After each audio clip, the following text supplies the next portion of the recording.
हम लोगों ने लास्ट एपिसोड में देखा था लिन फेंग लगातार 1 महीने तक अपने स्वॉर्ड आर्ट को प्रैक्टिस करते हुए पहले से काफी ज्यादा पावरफुल बन चुका था, लेकिन अभी तक भी वो अपने ब्रेक थ्रू से बहुत ज्यादा दूर था। जो देखकर थंडर ड्रैगन वहाँ पे उससे कहते हैं, अगर तुम अपना ब्रेक थ्रू करना चाहते हो तो उससे पहले तुम्हें जितना जल्दी हो सके कि उस पल को ढूंढ निकालना होगा। थंडर ड्रैगन की ये बात सुनकर हम देखते हैं कि लिन फेंग भी वहाँ पे ठान चुका था कि वो जितना जल्दी हो सके कि उस पल को ढूंढने की कोशिश करेगा। जिसके बाद यहीं से हमारे अगले एपिसोड की शुरुआत होती है। तो इस एपिसोड की शुरुआत में हम लोग एल्डर गुआन को देखते हैं, जो कि जैसे वहाँ लिन फेंग के पास आकर उसके कल्टीवेशन लेवल को चेक करता है तो वो वहाँ हैरान होते हुए कहता है, ब्रदर गू फेंग, आप तो पहले से भी कई गुना ज्यादा पावरफुल दिखाई दे रहे हो। जिस पे लिन फेंग भी वहाँ पे उन्हें ग्रीट करते हुए कहता है, ये सब कुछ तो आपके मास्टर की टेक्निक की वजह से हो रहा है। उनकी टेक्निक सी इतनी ज्यादा कमाल की थी कि इतने कम समय में ही मैं इतना ज्यादा पावरफुल बन गया। लिन फेंग को वहाँ पे इस तरह से अपने मास्टर की तारीफ करते हुए देखकर एल्डर गुआन वहाँ पे काफी ज्यादा खुश हो जाता है। जो देखकर शाओ टियान वहाँ पे आगे बढ़कर एल्डर गुआन से सवाल करते हुए पूछता है, सीनियर ब्रदर, सब कुछ ठीक तो है ना? आप अचानक से यहाँ पे कैसे आ गए? शाओ टियान की ये बात सुनकर हम देखते हैं कि एल्डर गुआन वहाँ पे थोड़ा आगे बढ़कर उन दोनों को वहाँ पे जवाब देते हुए कहता है, बहुत ही जल्द यहाँ पे सोल गैदरिंग पोर्टल ओपन होने वाला है और अगर हम लोग उसके अंदर जाते हैं तो हम लोगों को वहाँ पे बहुत ही कमाल कमाल के टेस्ट देखने को मिलेंगे, जो कि हमारी आगे की कल्टीवेशन जर्नी में बहुत ज्यादा काम आ सकते हैं। एल्डर गुआन की ये बात सुनकर हम देखते हैं कि शाओ टियान वहाँ पे इतना ज्यादा खुश हो जाता है कि वो खुशी के मारे इधर उधर उछलने लगा था और एक्साइटेड होते हुए एल्डर गुआन से कहने लगा था, क्या वाकई में हम लोग वहाँ से जाकर टेस्ट को ले सकते हैं? फिर तो बहुत ही ज्यादा मजा आ जाएगा। शाओ टियान की ये बात सुनकर हम देखते हैं कि एल्डर गुआन वहाँ पे उन दोनों को 2 जेड टोकन्स देते हुए कहते हैं, सबसे पहले तुम दोनों इन जेड टोकन्स को पकड़ो। इनके अंदर उस पोर्टल के बारे में सब कुछ डिटेल से लिखा हुआ है, वहाँ पे क्या क्या खतरा हो सकता है और तुम लोग वहाँ पे खुद को कैसे बचा सकते हो, इसलिए एक बार वहाँ पे जाने से पहले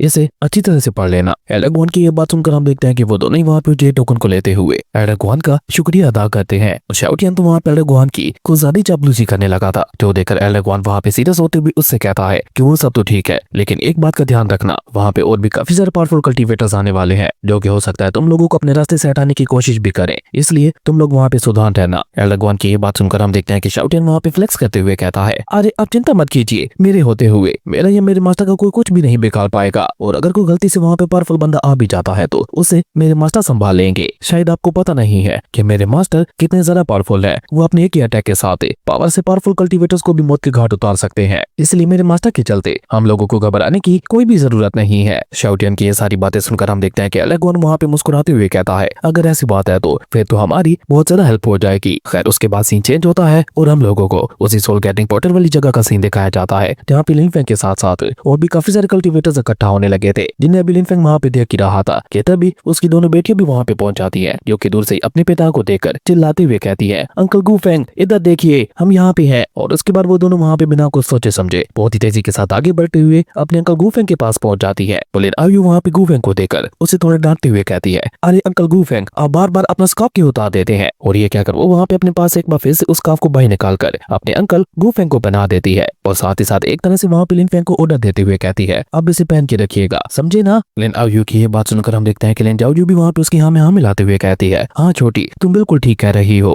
भाई उन दोनों की ये बातें सुनकर हम देखते हैं कि लिन फेंग भी वहाँ पे मुस्कुराते हुए ना में अपना सर हिलाने लगा था। अब ये देखकर शाओ टियान के दिमाग में वहाँ पे एक आइडिया आता है और वो सोचता है कि वो किसी तरह से आए तो इन दोनों बहनों से कोई पावरफुल ट्रेयर निकाल के रहेगा, इसलिए वो जल्दी से वहाँ पे उन दोनों बहनों के पास जाकर उनकी चापलूसी करते हुए कहने लगा था, प्रिंसेस आप दोनों कैसी हो और इतने कम समय में आपने अपनी कल्टीवेशन को इतना ज्यादा कैसे बढ़ा लिया? अब तो आप दोनों मेरी कल्टीवेशन को भी सरपास कर रही हो, वाकई में ही आप दोनों का कोई जवाब नहीं है। लेकिन हम देखते हैं कि वो दोनों बहनें शाओ टियान की ये बात सुनकर उसे कोई जवाब देने की बजाय उल्टा उसे वहाँ पे पकड़ते हुए एक बार फिर से उसके साथ खेलना शुरू कर देती है, और साथ ही साथ उसे वहाँ पे जवाब देते हुए कहती है, हमारी कल्टीवेशन इसलिए जल्दी जल्दी बढ़ रही है क्योंकि हम दोनों बहनें बहुत ज्यादा हार्ड वर्क करती हैं, ना कि तुम्हारी तरह जो कि बस इधर उधर टहलता ही रहता है। और ये कहकर वो दोनों बहनें वहाँ पे एक बार फिर से उसे पकड़ते हुए कहती है, पर तुम चिंता मत करो, सीक्रेट एला में जाने के बाद हम तुम्हारे लिए भी वहाँ पे ऐसा जरूर कोई ट्रेयर ढूंढेगी जो कि आगे तुम्हारी कल्टीवेशन में मदद कर सके। उन दोनों बहनों की ये बात सुनकर तो हम देखते हैं कि शाओ टियान वहाँ पे एक बार फिर से उन दोनों की चापलूसी करते हुए कहता है, जैसा कि मैंने कहा था, वाकई में ही तुम दोनों ना सिर्फ बहुत ज्यादा खूबसूरत हो बल्कि तुम दोनों का दिल तो और भी ज्यादा खूबसूरत है। हालांकि तुम दोनों उम्र में इतनी ज्यादा छोटी हो, लेकिन फिर भी तुम दोनों मेरे बारे में कितना ज्यादा सोचती हो। लेकिन हम देखते हैं कि वो दोनों बहनें वहाँ पे उसकी बातों के ऊपर ज्यादा ध्यान ना देते हुए उसके साथ खेलना शुरू कर देती है। लेकिन अभी वो तीनों वहाँ पे आपस में खुशी खुशी इसी तरह से खेल ही रहे थे कि तभी हम देखते हैं कि टांची भी वहाँ पे पहुंच जाता है, जो कि दूर से ही वहाँ पे लोगों को आवाज देते हुए कहता है, अंकल गू फेंग, लिन आयु, लिन जाओजू, आप लोग पहले से ही यहाँ पे आ चुके हैं। वही टांची को देखकर लिन आयु और लिन जाओजू दोनों वहाँ पे बहुत ज्यादा खुश हो जाती हैं और वो सीधे टांची के पास जाकर उससे सवाल करते हुए पूछती है, क्या तुम भी सीक्रेट एला में जाने वाले हो? जिस पे टांची उन दोनों को जवाब देते हुए कहता है, हाँ तुम दोनों ने बिल्कुल ठीक कहा, मैं भी सीक्रेट एलम के अंदर जाकर अपनी कल्टीवेशन को और ज्यादा बढ़ाना चाहता हूँ ताकि मैं जितना जल्दी हो सके खुद खुद को पावरफुल बना सकूं। और ये कहते कहते ही हम देखते हैं कि टियानची वहाँ पे सीधा लिन फेंग के पास पहुंच जाता है और उन्हें देखकर मुस्कुराते हुए कहता है, असल में मेरे मास्टर चाहते हैं कि मैं जितना जल्दी हो सके गॉड किंग रियलम में ब्रेक थ्रू करूं और इसी वजह से वो मुझे सीक्रेट रियलम के अंदर भेज रहे हैं। टियानची की ये बात सुनकर हम देखते हैं कि लिन फेंग वहाँ पे मुस्कुराते हुए हमें अपना सर हिला देता है, जबकि वो दोनों बहनें वहाँ पे टियानची के पास जाते हुए कहती हैं, ब्रदर टियानची हम तीनों मिलकर सीक्रेट रियलम के सभी ट्रेस को ले लेंगे। जिस पे टियानची भी मुस्कुराते हुए वहाँ पे उनका साथ देने के लिए तैयार हो जाता है। तभी एलसीयू भी वहाँ पे आते हुए उन लोगों से कहती है, मेरे ख्याल से अब हम लोगों को यहाँ पे और ज्यादा देर ना करते हुए यहाँ से आगे बढ़ना चाहिए। एलसीयू की ये बात सुनकर हम देखते हैं कि लिन फेंग वहाँ पे अपनी डिवाइन सुप्रीम एनर्जी का इस्तेमाल करते हुए लिन आओयू, लिन जाओयू और टियानची तीनों को लेकर बहुत ही तेजी के साथ उड़ता हुआ एक और प्लेटफॉर्म के ऊपर पहुंच जाता है। और जैसे वो लोग वहाँ पे इस प्लेटफॉर्म के ऊपर पहुंचते हैं तो उन लोगों को वहाँ पे अपने सामने वैली के बीचों बीच एक बहुत बड़ा पोर्टल दिखाई देता है और अभी तक भी काफी सारे कल्टीवेटर्स वहाँ पे उसके अंदर जा रहे थे, जो देखकर एल्डर ग्वान वहाँ पे लिन फेंग के पास आते हुए कहता है, यही है वो पोर्टल जिसका इस्तेमाल करते हुए हम लोग सीक्रेट रियलम के अंदर जा सकते हैं। और अभी ग्वान वहाँ पे ये सब कुछ कह ही रहा था कि तभी हम देखते हैं कि वहाँ पे एक और एल्डर जिसका नाम लिन कियान डाओ था उसकी एंट्री होती है, जिन्हें देखकर तो वहाँ पे ग्वान के साथ साथ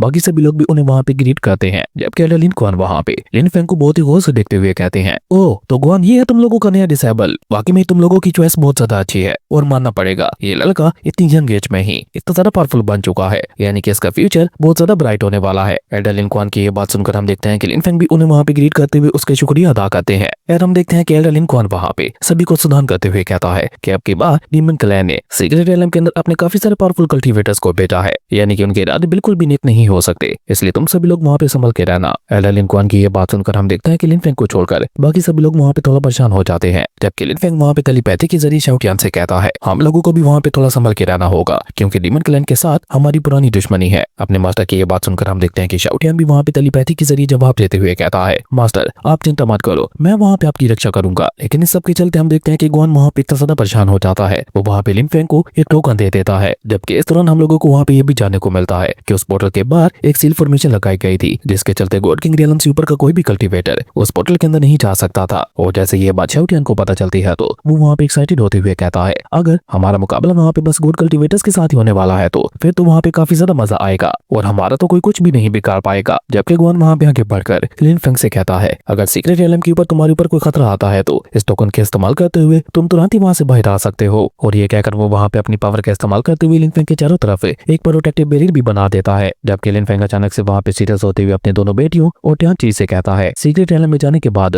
हो सकता है कि तुम सभी लोग अलग अलग जगहों पे टेलीपोर्ट हो जाओ, लेकिन एक बात का ध्यान रखना, तुम लोगों को वहाँ पे कुछ भी करके मुझे ढूंढना होगा, क्योंकि लिन फेंग वहाँ पे नहीं चाहता था कि डीमन क्लैन के लोग एक बार फिर से उसकी प्यारों को चोट पहुंचाएं। इसलिए हम देखते हैं कि लिन फेंग वहाँ पे लोगों को अच्छी तरह से समझाने के बाद खुद वहाँ पे उस पोर्टल के अंदर चला जाता है, जिसके पीछे पीछे और भी काफी सारे कल्टीवेटर्स वहाँ पे उस पोर्टल के अंदर चले जाते हैं, जिन लोगों में लिन आओयू, लिन जाओयू और टियानची भी शामिल थे। खैर अभी उन लोगों को वहाँ पे पोर्टल के अंदर गई हुई थोड़ी ही देर हुई थी कि तभी हम देखते हैं कि अचानक से वहाँ पे उस पोर्टल के अंदर से काफी सारे कल्टीवेटर्स वहाँ पे मुर्दा हालत में बाहर आ गए हैं, जिनकी हालत वहाँ पे बहुत ही ज्यादा खराब दिखाई दे रही थी। उन लोगों की ऐसी हालत देखकर वहाँ पे मौजूद सभी एल्डर्स बहुत ही ज्यादा परेशान हो जाते हैं। उन्हें वहाँ पे कुछ समझ ही नहीं आ रहा था कि आखिर यहाँ पे सब हो क्या रहा है। वो सभी लोग वहाँ पे आपस में बातें करते हुए कहने लगे थे, आखिर ये काम किसका होगा। जिसपे एक एल्डर वहाँ पे सीधे से होकर जवाब देते हुए कहता है, वो ना हो जरूर से ये डीमन क्लैन का काम होगा। अब जैसे ग्वान वहाँ पे ये बात सुनता है तो वो अपने मन ही मन में लिन फेंग की सलामती की दुआ करने लगा था, क्योंकि जब से लिन फेंग ने उसे सीनियर ब्रदर कहा था वो वाकई में ही लिन फेंग की बहुत ज्यादा केयर करता था। खैर उसके बाद सीन चेंज होता है और हम लोगों को सीक्रेट रियलम के अंदर लिन फेंग को दिखाया जाता है, जो कि सीक्रेट रियलम में आने के बाद ही अपने साथियों से अलग होते हुए एक अलग ही जगह पे टेलीपोर्ट हो गया था। पर क्योंकि लिन फेंग को इस बात का अंदाजा पहले से ही था, इसलिए हम देखते हैं कि वो वहाँ पे बहुत ही सावधानी के साथ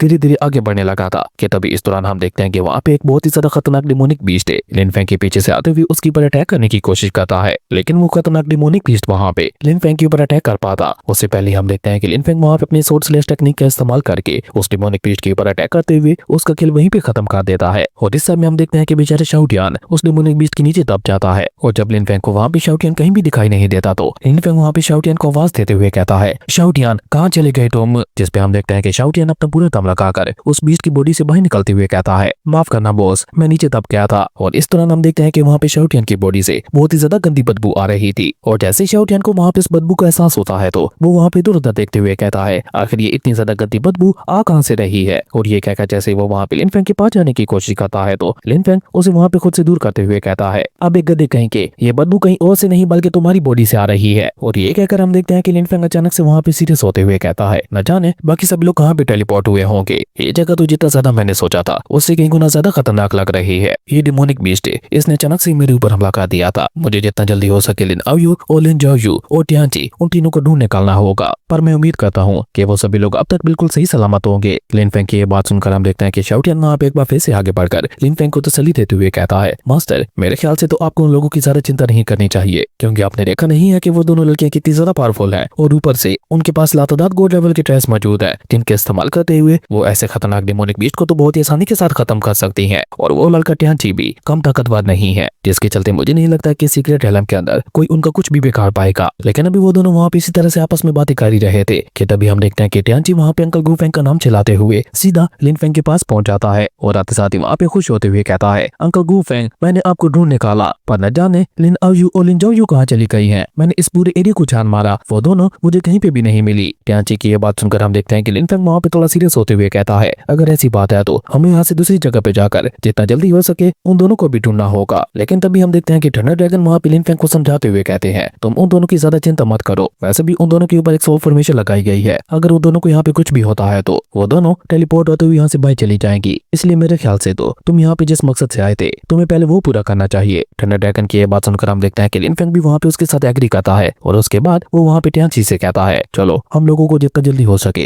यहाँ पे सोल स्टोन्स की तलाश करनी है। लिन फेंग की ये बात सुनकर हम देखते हैं कि टियांची वहाँ पे मुस्कुराते हुए अपने अंकल गू फेंग से कहता है, अब चिंता मत करो, अभी थोड़ी देर पहले ही मैंने यहाँ पे कुछ सेंस किया था। और ये कहकर टियांची वहाँ पे लिन फेंग का हाथ पकड़ते हुए उसे बहुत ही तेजी के साथ लेकर एक दिशा की तरफ आगे बढ़ गया था। और इसी कमाल के सीन के साथ ही हमारी अमेजिंग एपिसोड यहीं पे खत्म हो जाता है। दोस्तों अगर आप लोगों को ये वीडियो अच्छी लगी तो लाइक कर दें और अगर चैनल पे नए आए हो तो सब्सक्राइब करते जाना। तो मिलते हैं एक न्यू वीडियो में, तब तक के लिए बाय।